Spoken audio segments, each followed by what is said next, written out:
दोस्तों, एक गांव में एक आदमी रहता था। वो बहुत अच्छा था, हमेशा दूसरों की मदद करता था और उसका दिल बहुत अच्छा था। वो किसी का निरादर नहीं करता था। अपने घर पर आए हुए मेहमानों को बहुत आदरपूर्वक भोजन करवाकर भेजता था और वो प्रत्येक दिन ओम नमः शिवाय का जाप करता था।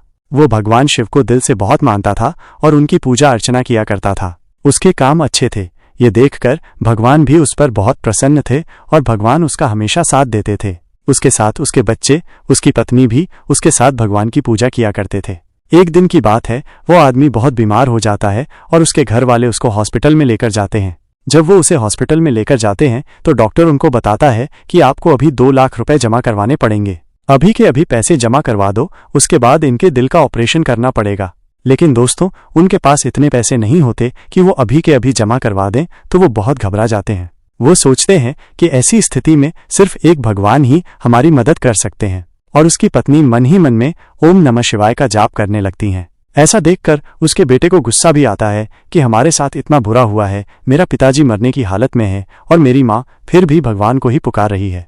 लेकिन इसके अलावा उनके पास कोई और रास्ता भी नहीं होता। वो बहुत परेशान होकर हॉस्पिटल के बाहर खड़े हो जाते हैं। तो कुछ देर बाद एक डॉक्टर उनको बुलाने के लिए आता है कि आपको अंदर बुला रहे हैं। जब उसका बेटा अंदर जाता है तो वो बड़े डॉक्टर से मिलता है और वो डॉक्टर बताता है कि तुम्हारे पिताजी का ऑपरेशन हो गया है और वो अब बिल्कुल ठीक है। उनका ऑपरेशन बिल्कुल ठीक ठाक हुआ है, तुम्हें अब घबराने की जरूरत नहीं है, कुछ समय बाद तुम्हारे पिताजी अच्छी तरह स्वस्थ हो जाएंगे। तो वो मन ही मन में सोचता है कि जब मैं और मम्मी बाहर थे तो पैसे किसने दिए होंगे और कौन पैसे लेकर आया होगा। वो डॉक्टर से पूछते हैं कि लेकिन हमने तो पैसे जमा नहीं करवाए थे, तो आपने ऑपरेशन कैसे किया। तो डॉक्टर ने बताया कि मेरे पास एक आदमी आया था और उसने बताया कि वो तुम्हारे पिताजी का दोस्त है और तुम्हारे पिताजी और वो हमेशा साथ रहते हैं। तो वो पैसे देकर गया है और वो बोल रहा था कि अगर कोई पूछे तो उसका नाम महेश बता देना और जब वो ठीक हो जाएगा तो मैं अपने दोस्त से पैसे खुद ही ले लूंगा। तो उनके घर वालों ने सोचा कि चलो कोई होगा जो पैसे देकर गया होगा, शायद हमें ना पता हो, कोई पिताजी का दोस्त महेश हो। जब उसका पिताजी ठीक होकर घर आता है, उसका पुत्र उसको पूछता है कि तुम्हारे मित्र ने तुम्हारे ऑपरेशन के पैसे दिए और वो तुम्हें दोबारा मिलने नहीं आया। तो उसने पूछा कि कौन से दोस्त ने पैसे दिए।